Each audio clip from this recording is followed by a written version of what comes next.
The Rabbit on the Moon. In the age of myth, when the world was still new and vibrant, the great god Quetzalcoatl, the feathered serpent, grew curious. He was a deity of creation, of the wind, of knowledge, and the arts. But he yearned to walk among the world he had helped to shape, not as a mighty god, but as a simple man. Veiling his divine radiance, he took on the humble form of a mortal and began a long journey across the lands that would one day be called Mexico. He walked for an entire day, his feet growing dusty on the winding paths. He marveled at the jagged peaks of the mountains that tore at the sky, the lushness of the valleys teeming with life, and the vast, sun-scorched plains that stretched to the horizon. He took such delight in the world's beauty that he paid no mind to the needs of his mortal form. As the sun dipped below the edge of the world, painting the sky in fiery strokes of orange and purple, a profound weariness settled into his bones. The stars began to glitter in the darkening expanse like scattered diamonds, and the full silver moon began its ascent, casting a pale, ethereal light upon the land. Exhausted and overcome with a hunger he had never experienced in his godly form, Quetzalcoatl sank to the ground beside the path. The fatigue was a heavy cloak, and the gnawing emptiness in his stomach was a pain both sharp and deep. "I will surely perish here," he whispered to the silent night, his voice raspy with thirst. It was then that he noticed a small movement nearby. In the soft glow of the rising moon, he saw a rabbit, its fur as white as freshly fallen snow. The rabbit was contentedly nibbling on the fresh green grass, its small nose twitching with each bite. It paused, its dark, gentle eyes fixing on the weary traveler.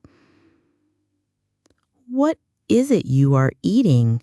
Quetzalcoatl asked, his voice barely a murmur. The rabbit, unafraid, hopped closer. "It is only grass, traveler," it said in a voice that was clear and kind. "It is cool and sweet. Would you care to share some with me?" Quetzalcoatl managed a weak smile, touched by the simple offer. "Thank you, small one, but your meal is not suited for a man. I'm afraid grass will not sustain me." The rabbit's ears drooped slightly with concern. It looked at the tired figure of the man, whose breath was shallow and whose face was etched with suffering. "Then what will you do?" the rabbit asked softly. A wave of despair washed over the disguised god.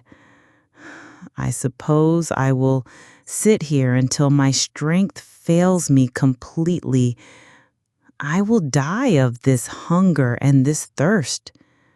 The rabbit looked at the traveler, then at the vast, indifferent world around them.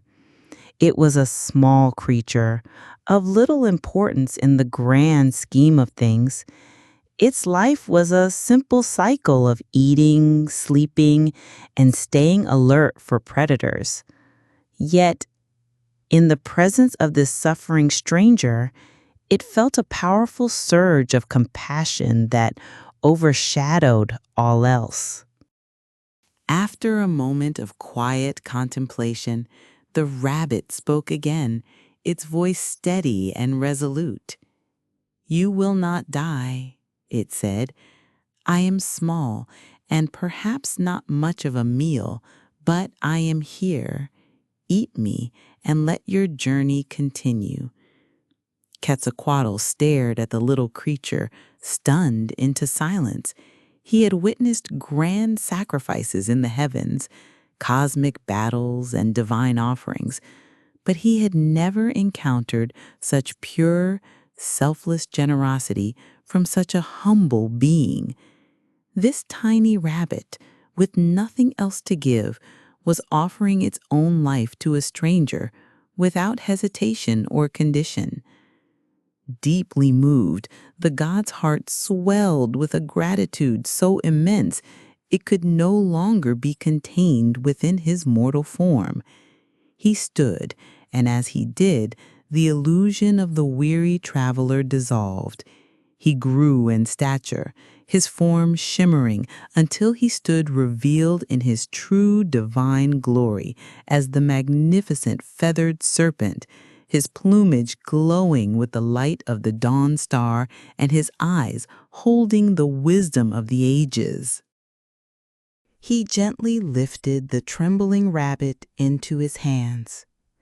"You are small in size," Quetzalcoatl said, his voice now booming like soft thunder. "But your heart is greater than any mountain. You have offered me the ultimate gift, and such nobility must never be forgotten." Instead of eating him, Quetzalcoatl raised the rabbit high into the night sky, lifting him up and up until they reached the face of the beautiful bright moon. There, with all the power of a creator god, he pressed the image of the brave creature onto the lunar surface, leaving a perfect, indelible silhouette. He then brought the rabbit safely back to the earth and set him gently upon the grass.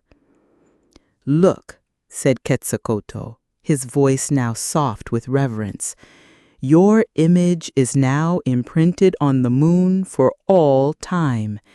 You may be just one small rabbit on this earth, but now, whenever anyone, for all the generations to come, looks up at the night sky, they will see you.